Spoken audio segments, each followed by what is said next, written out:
पेशंटच्या एक पित्ताशयाच्या नळीमध्ये एक स्टोन अडकला होता. त्याच्यानंतर ब्लॉकेजमुळे त्याला इन्फेक्शन झालं होतं पेशंटला आणि ते इन्फेक्शन जर ट्रीट केलं नसतं तर तो जीव घेणं झाला असता. म्हणून आपण या पेशंटमध्ये ERCP नावाची एक प्रोसिजर असते, एंडोस्कोपिक प्रोसिजर, तिचा वापर करून आपण तो स्टोन काढला आणि आतमध्ये स्टेंट टाकला आणि इव्हेंच्युअली ते इन्फेक्शन आपण ट्रीट केलं आणि पुढे होणाऱ्या कॉम्प्लिकेशनपासून पेशंटला आणि गर्भाला दोघांना पण आपण वाचवलं. सर हे जेव्हा हे गर्भवती महिला आणि बाळ सुरक्षित बाहेर काढताना तुम्हाला किती मोठा टास्क होता तुमच्यासमोर? काय सिच्युएशन होती? या सिच्युएशनमध्ये टास्क असा होता की आपल्याला दोन्ही गोष्टी मॉनिटर करायच्या होत्या. गर्भवती महिलेला पण मॉनिटर करायचे होते, तिचे हार्ट रेट, तिचं ऑक्सिजन सॅच्युरेशन आणि फिटसचे पण हार्ट रेट वगैरे मॉनिटर करायचे होते. तर आमची एक टीम होती, ॲनेस्थेशियोलॉजिस्ट, गायनेकोलॉजिस्ट आणि गॅस्ट्रोएंटरोलॉजिस्ट. आम्ही सगळ्यांनी मिळून हा टास्क केला. सर जसं तुम्ही आज सांगितलं की किरणोत्सर्गाचा वापर न करता केला, ते कसं आहे काय त्याच्यामध्ये आम्ही एक्सरेचा फक्त एक शूट घेतला. अदरवाईज प्रोसिजरमध्ये कसं आहे की आम्ही फक्त इंडोस्कोपिकल विजनच वापर केला, फक्त इंडोस्कोपीचा. बाकी एक्सरेचा वापर नाही केला, कारण एक्सरेचा वापर केल्यानंतर तो महिलेला परत रेडिएशनचा एक रिस्क राहिली असते एक गर्भाला, म्हणून आम्ही एक्सरेचा वापर नाही. सर अशा प्रकारची झिरो रेडिएशन प्रक्रिया करणे किती कठीण असतं? यासाठी डॉक्टरांना विशेष प्रशिक्षणाची काही गरज असते? जनरली कसं असते की जेव्हा तुम्ही ERCP या प्रोसिजरमध्ये जेव्हा तुम्ही एक्सपर्ट जेव्हा मानले जाता की जेव्हा तुम्ही 500पेक्षा जास्त प्रोसिजर करता, जेव्हा तुम्ही ह्या गोष्टीमध्ये तुम्ही एक्सपर्ट मानले जाता, तुमचं जेव्हा टीचिंग होतं, तर ERCP जेव्हा तुम्ही खूप एक्सपर्ट असतात तेव्हाच तुम्ही अशा गोष्टी चॅलेंजिंग गोष्टी करू शकता.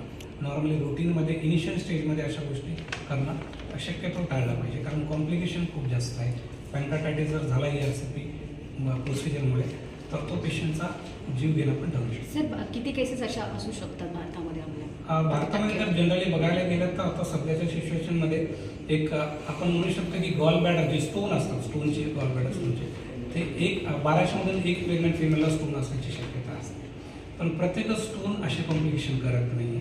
त्याच्यापैकी अराउंड 1.5 म्हणजे 0.5% जे 1200पैकी एक प्रेग्नन्सी आहे त्याच्यापैकी पण 0.5 लोकांना असे गोष्टी कॉम्प्लिकेशन होतात, ज्याच्यामुळे जॉन्डी, कावडी किंवा असे इन्फेक्शन होतात. त्याची लक्षणं कशी करतात? त्याचे लक्षण एक पेशंटला पेन असतं, पोटात दुखणार, एक वरच्या भागाला पोटामध्ये दुखणार, कावडी होणार, ताप येणार, परत वॉमिटिंग होणार, असे त्याचे सिम्पटम्स असतात. पेशंटला सांगितलं की 21,000 पांढरे पेशी होते आणि त्याला कावीळ होते, तर हे याच्याकडे दुर्लक्ष झालं असतं तर बाळावरती आणि आईवरती काय परिणाम होतो?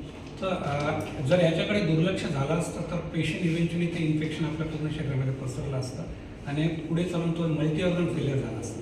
आपण त्याला म्हणतो की आपले शरीरामध्ये जे महत्त्वाचे अवयव आहेत, जसं हृदय आहे, आपलं फुफ्फुस आहे, बाकी मग लिव्हर आहे, याचा किडनी आहे, हे मल्टी ऑर्गन फेलियर झाला असतं आणि इव्हेंच्युअली तो जीवाला धोका निर्माण झाला असतो. यासाठी काय प्रिकॉशन घ्यायला पाहिजे? ह्यासाठी काय काळजी घेतली पाहिजे? काळजी अशीच आहे की प्रत्येक जॉन्डिस आपण घरी न ट्रीट करता प्रेग्नंट फिमेलमध्ये की तुम्ही एक गॅस्ट्रोएंटरोलॉजिस्टला कन्सल्ट केलं पाहिजे. कारण सध्याच्या घडीला आपलं कसं आहे की जॉन्डिस म्हणजे आपण एक असं म्हणतो की नाही, तो एक छोट्याशा घरगुती उपायाने किंवा आयुर्वेदिक उपायाने ठीक होतो.